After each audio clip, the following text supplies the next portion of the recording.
هنا يا حبايبي هعمل بقى معاكم البرجر اللي انا كنت عاملاه معاكم اهو. زي ما انتم شايفين انا لفاه في الورق الزبده.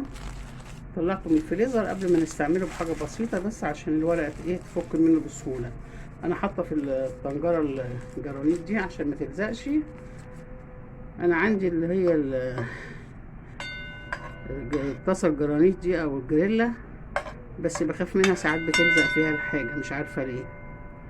وانا طبعا ما بحبش احط دهون كتير. انا حطيت في الطنجره دي حته دهنه كده علشان البرجر مش مفهوش دسامه خالص. اللحمه بتاعته كانت حمرا صافيه. وفكيت البرجرايه اهي زي ما قلت لكم. البرجر ده ما شاء الله الواحده جامبو اهو. هنزلها بقى واعمل احط كمان واحده جنبيها. يعني الواحده من دي تكفي شخص وجبه، مع الحاجات بقى اللي تتحط معاها الطماطم وعاملين جنبيها طبعا بصل محمره. وزي ما انتم شايفين الوجبه ما شاء الله انا عاملاها حجم كبير.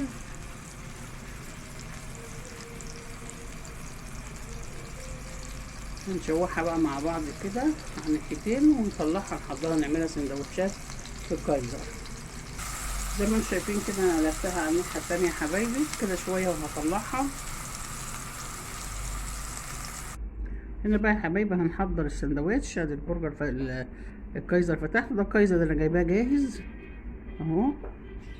هنحط على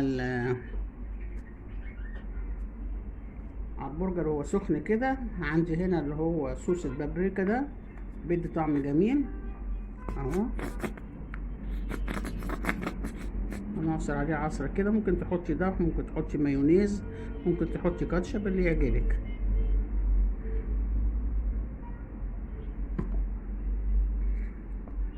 وبعدين هنحط بصل، حلقة بصل كده، ونحط طماطم، نحط عليه جبنة شيدر. هي كانت قطع وانا قطعت منها كده شرايح، ما كانتش شرايح يعني. وهنحط الخاصية عليها او كابوتشا ونقفل السندوتش بتاعنا ونعمل غيره بقى. استنى خليه هنا نروح ليه.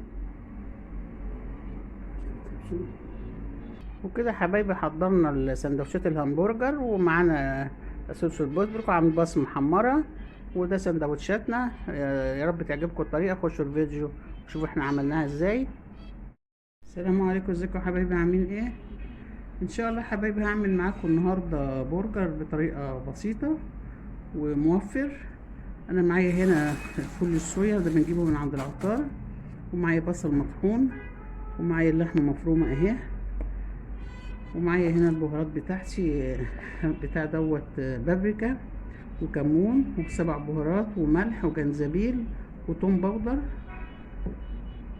وفلفل اسود. اول حاجه هعملها يا حبايبي ده نص كيلو لحمه. هنحط عليه ربع كيلو فول الصويا.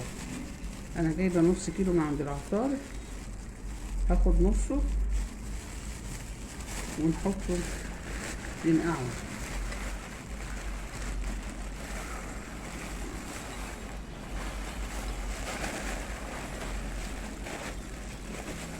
يا حبايبي خدت بتاع ربع كيلو.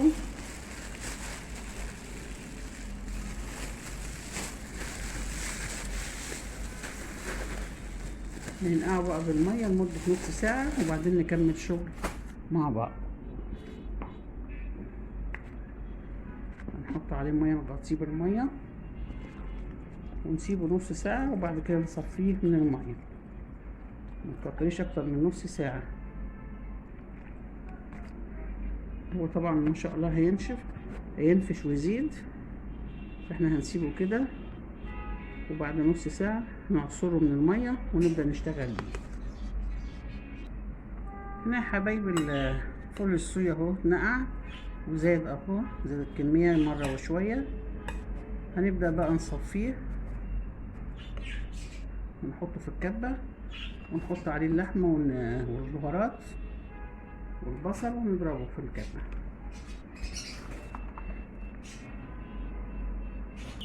زي ما انتم شايفين يا حبايبي انا صفيت الفويا الصوص اهي، الفول الصويا، وهحط عليه اللحمه دي. نص كيلو لحمه قلنا على ربع كيلو فول الصويا.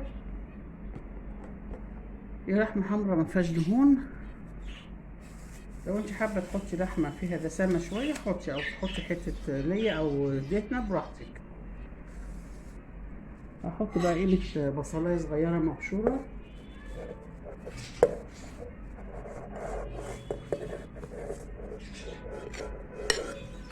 لو حابه برضو تحطي توم براحتك حطي، انا ما بحبش احط توم فيها، بس انت لو حابه تحطي توم حطي.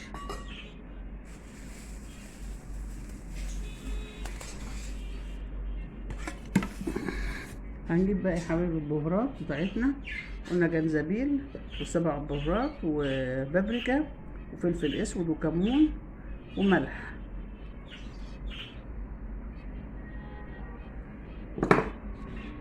هنحط بقى كمان معايا كيس كاتشب، يعني معلقه كاتشب. انا عشان ما عنديش ازازه فعندي كيس هفضيه. المهم معلقه كاتشب.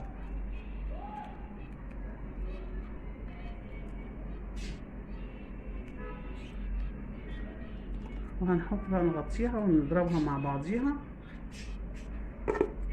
زي ما قلت لكم لو حابه تحطي توم حطي، اللي حابب يحط حاجه بيحبها يحطها، بس هي دي مقاديري وبتطلع في منتهى الجمال. اضربها بقى في الكبه لحد ما تنعم وبعدين اوريها.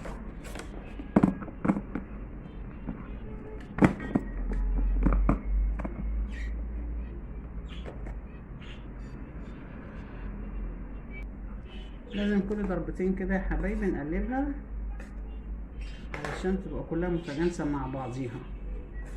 انتوا عارفين الصويا، الفول الصويا بيبقى تقيل، فلازم ان احنا نقلبها شويه كده.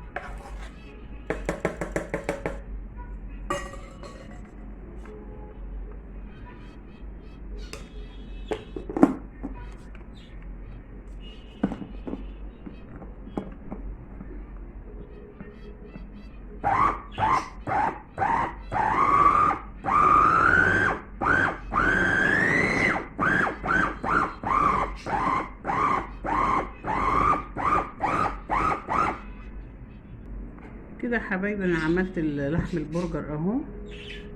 هبدأ بقى اشكله واحطهم في بين كل واحدة وواحدة في ورق زبدة، ونشيلهم في الفريزر لحد ما نعوزهم نطلع نعمل منهم. بصوا جمالها، وادتنا كمية حلوة، يعني نص كيلو اللحمة ممكن يكون داخل كده على كيلو الا ربع. بصوا جميلة ولحمة حمرا وحلوة. لو انت عاوزة فيها دهون ممكن تحطي فيها دهون. بصوا يا حبايبي دي خلطة برجر، ممكن تجيبيها وتزوديها كمان مع الحاجات اللي انت حطيتيها البهارات بتاعتك، بتدي برضو طعم وريحة حلوة اوي. عاملة زي مثلا بنجيب الماجي والحاجات دي. انا هحط قيمة معلقة كبيرة بس عشان انا حاطة توابل كتير، او ممكن احطها كلها الكيس كله يا دوب. احط الكيس كله على النص كيلو، لان النص كيلو طبعا زاد معانا مع الصويا صوص. بس هقلبهم بقى كلهم في بعضيهم. لو انت مش حابه تحطي الخلطه اللي هي الجاهزه دي ممكن كفايه التوابل اللي انت عاملاها، بس هي تشبه الماجي والحاجات دي ريحتها. هنقلبها بقى كويس مع بعضيها كده قبل ما نشكلها نحطها في ورق الزبده، تبقى جاهزه على انك تعمليها على طول. انا هعملها هحضرها واحطها في الفريزر، مش هعملها النهارده. كده يا حبايبي انا بدات اعملهم اهم. عملت كميه. بحط انا ما عنديش المكبس بتاع البرجر، فبحط معايا غطا كده، اي غطا عندك بقى الحجم اللي يناسبك اعملي فيه. بجيب الغطا كده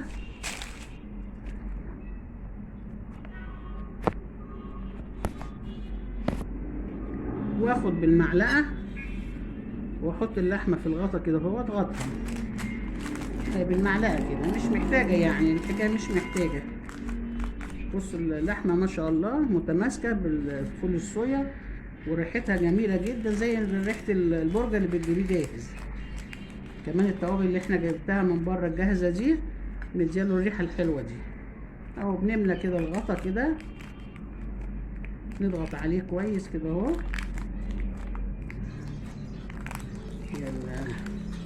البرجرايه دي زحزحت شويه، عاوزه تبعد شويه عن الحرف.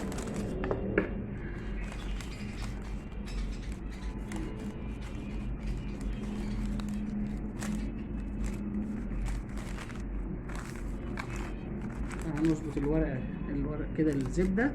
ممكن برضو تعمليه على اكياس نايلو، تقص الكيس وتعمليه فيه، يعني موجود عندك اكياس ورق زبده اللي يعجبك. اهو بنضغط عليه كويس كده، وتعملي البرجر في البيت لولادك بطريقه نظيفه وسهله ومبيكلفكيش حاجه. تطلعي وتعملي لولادك احلى سندوتشات، احلى برجر. نجيب الورقه التانية ونحطها عليها كده، ونمسك البتاع نقلبها. ايوه مش اكتر من كده. ايوه رصيتهم بقى كده كميه اهي ما شاء الله. هبدأ بقى هكمل الباقي وارجع لكم. بعمل معاكم يا حبايبي اخر واحده اهي، زي ما قلت لكم في قلب اي غطا برطمان كده، الحجم اللي انت حباه اعملي بيه.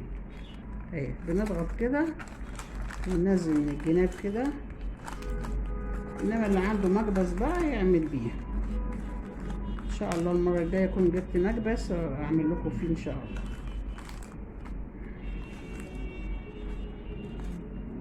بنحط بقى ورقه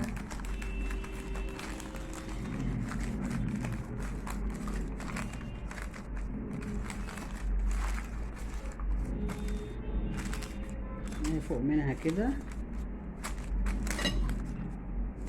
كمان شايفين كده اهو، بحط فوقهم بعضيهم. هعمل اخر واحده بقى وخلاص. هنبدا بقى يا حبايبي نروح لماسكين كل برجرايه كده، نثني الورقه عليها كده ونحطهم في قلب كيس ونحطهم في الفريزر. ما شاء الله دي كده 2، ده النص كيلو هبعدهولكم. ادي كده 3 برجرايه ما شاء الله حجمها كبير وحلوه. ادي كده 3، ادي كده 4. دي البرجرايه يا حبايبي اللي هي الجامبو الكبيره. 5 برجرات طلعوا من نص كيلو البانيه، من النص كيلو اللحمه المفرومه مع الصويا صوص. بس الواحده ما شاء الله زي ما انتم شايفين كده حجمها اهو. نجيب بقى كيس احطهم فيه ونحطهم في الفريزر، وتطلعي من الفريزر على طول على النار. ادي كده 4، لا طلعوا 6 يا حبايبي اهو، 6 وحدات ما شاء الله. برجر نضيف ومعمول في البيت وانت ضمناه عاملاه بايديك. يا رب تعجبكم الطريقه يا حبايبي.